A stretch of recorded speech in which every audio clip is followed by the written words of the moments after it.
can Democrats talk about immigration in a way that it turns into a positive? I would answer that with, of course. Okay, but we're going to talk to an expert about it. Bruna-Sollod is a senior communications and political director at United We Dream Action. Bruna, welcome. Thanks for having me. No problem. So you guys did a joint project, right, with a couple of different organizations on how to talk about immigration. What did you guys find? Well, so these are organizations like United We Dream Action, SEIU, organizations that are talking to members every day, right? We're talking to voters, we're phone banking, we're text banking, we're canvassing, and we're making sure voters turn out for the midterms. And we know what messages work with everyday people, everyday voters. And so we thought, okay, this information is really great for different candidates to have. So we put a memo and we put it out on the web, on our websites, and put it out on Twitter in hopes that the Democratic Party could use some of the messages that we've seen that are working in the last few weeks as we've been doing voter engagement. Well, historically, Democratic politicians are not exactly profiling courage. The minute Republicans go boo, they run as fast as they possibly can. So I'm going to get back to the polling on immigration in a second. But so far, has anyone actually shown courage in talking about this issue in their campaigns? I think there's a couple of great examples, right? We seen Fetterman's campaign do a lot of great videos about his wife. She's a former undocumented immigrant, and she really leans on the messages, the pro-immigrant messages. She talks about family, things we know that voters care about, right? And this is what we know. Immigration is popular. Programs like DACA are very popular with the American people. People know about it. They took to the streets during the Trump years to protect the program. And Republicans right now are still trying to kill the program. Any day now, we could get a decision from the Fifth Circuit, that's a very conservative court, that could end the DACA program and put over 700,000 young people and millions of American families at risk of detention and deportation. So Democrats should be using that. Tell the American people what the Republicans are doing against immigrants, and the American people will care about that. We've seen not only with polling, but just how folks turned out. Another thing during the Trump years, we saw folks turn out during the Muslim ban, during when Trump was putting kids in cages. Those things really ignited the American people because they knew that those things were wrong and they wanted to protect immigrants. And so Democrats have an opportunity right now to remind the American people who the Republican Party is and what they want to do to immigrants. And like I said, Fetterman, I think, has done a great example of that. I think Michelle Vallejo in Texas, she's an immigrant herself. She's been able to talk about her own personal story as an immigrant. Many Americans have immigrant backstories. They have family members who were immigrants. Their ancestors were immigrants. And so I think when you're able to talk about that in a positive way, voters are really able to connect with those stories.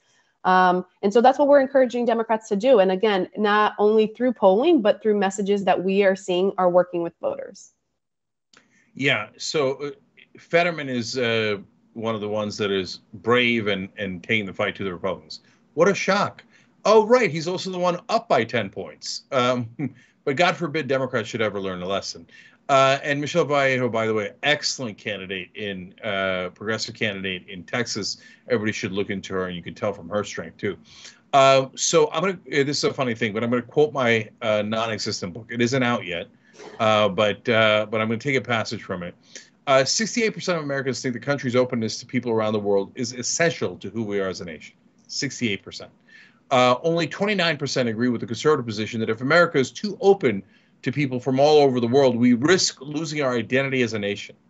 68 to 29, not that subtle. I'll give you another one. 65% of Americans say immigrants strengthen our country because of their hard work and talents. Only 26% of Americans think that immigrants are a burden, quote, because they take our jobs, housing, and healthcare.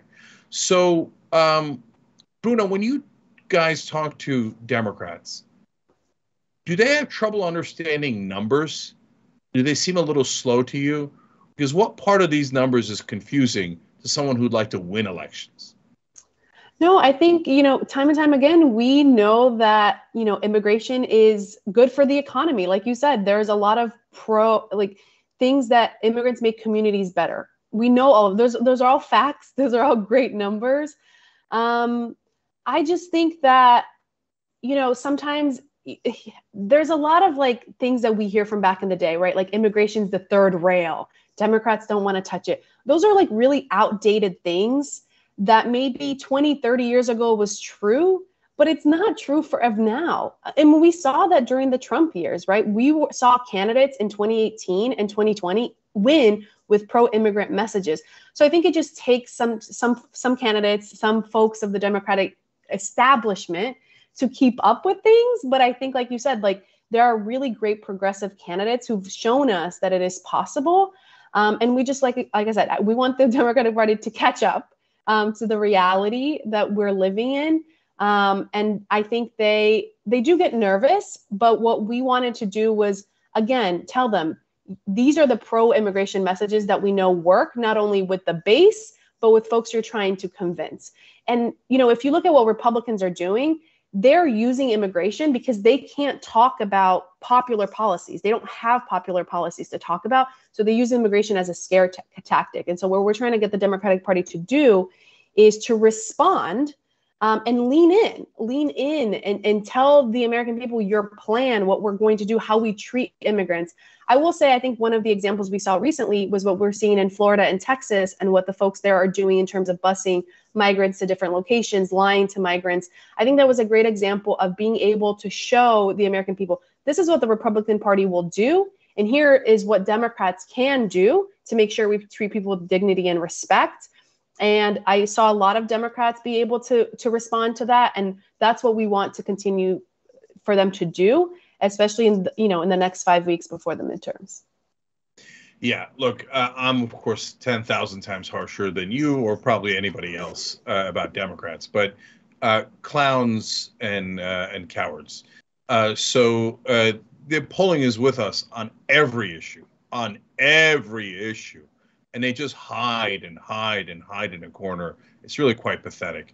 Anyways, but on this issue of immigration, you guys tested the framing. So what framing works best? How should Democrats be talking about immigration? Well, let me talk about DACA again as an example, because it's so timely, because we could get a decision from the Fifth Circuit any day now. We know that the Republicans have gone after the DACA program, right? Republicans are the ones that have been trying to kill it for years. And so when we remind voters of that, when we remind them DACA is still at risk, here are the villains, right, of the story. Here are the folks going after it. And DACA recipients, deserve to have citizenship, a pathway to citizenship. They have family members here. They contribute to our communities. We see that motivates people to vote, which is a great thing. It doesn't mean only that the message is working, it's popular, it's motivating people to the polls. And so we're encouraging Democratic candidates to use that in their ads, in their scripts, in their stump speeches, all of those things to, again, use something that's very timely and that's going to be in the news pretty, in a matter of days or weeks, to really show the contrast. And then it's really key and important for the Democrats to be able to talk about, why do the Democrats need to keep control of Congress? Why they need more senators? Why they need to keep the House? Well, because if DACA goes away because of the courts, then we need Congress to take action and pass citizenship for millions of young immigrants. And they're able to, show exactly, like, when something like this happens, this is the reason why we need to keep Congress. So that was one of the messages that a lot of our organizations tested, and we got great results from every single time we tested the DACA program and what's happening to it. Yeah, it's just impossible not to get frustrated at Democrats because, to your point, Dreamers are so popular. They either join up with the military or they did great in high school and they're going to college. I mean, they're all American and everybody wants to defend them. They're good kids, right? And doing the right things. It's so easy. It's a layup. And my guess is you guys, okay, let me ask you in the form of a question. Have Democrats seen the obvious things that you guys are saying and flocked to it, and now they're all doing ads about it? Or are they still, right-wingers say bad things about immigrants, we're so scared? I think that I've seen really positive things from the candidates I've mentioned, right? Like, I do think that there's candidates out there that stand out and that are doing, they're putting out ads or talking about it, leaning in. Again, like, I think the Fetterman ad with his wife was really, really strong, right? And she's someone that could have been a DACA recipient, could have benefited from the plan. But I think our hope is that when we continue to put things out there, that they'll catch on and that we're able to ensure that there's better Democrats going to Congress, right? Democrats who are able to lean on these things that are important to our communities. And that's our hope, that we're able to, win races in November and then make more of a case as we go into 2024, which is going to be such an important year for our country, especially if, Trump runs again. Yeah.